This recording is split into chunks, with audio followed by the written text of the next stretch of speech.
when somebody pushes you so far beyond what you thought was possible and forces you to think at another kind of that level of ambition, if you will, than you would have by yourself. I actually think that's a really good thing to experience. And it makes you deeply uncomfortable for a little bit. You have no idea how you're going to do it, but that's how you grow. And that's when you experience your most massive jumps in growth, I think.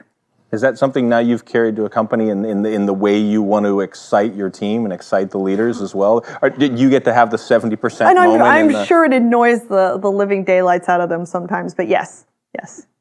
Do you find folks push back against it, or do they seem confused by it? Like, how do you guide leaders or people you're grooming to really kind of leaders inside the firm? How do you get to that? I think you are explicit ahead of time to say, I'm going to set the expectations at a place where I don't expect you to always meet them, but I expect them to be high enough to where you push yourself into the yellow, where you're not in the green anymore, where you're completely comfortable. You're not in the red where you're so stressed you can barely see straight, but you're right there in the yellow where 3 out of 5 days, you're going to learn something totally new that you did not know in the morning when you woke up. And by the end of the week, you will have gotten further than you thought you would have gotten on Monday morning when you first came into work. That's a good week. That sounds a lot like the description of the life of an entrepreneur in general, kind of living in the yellow.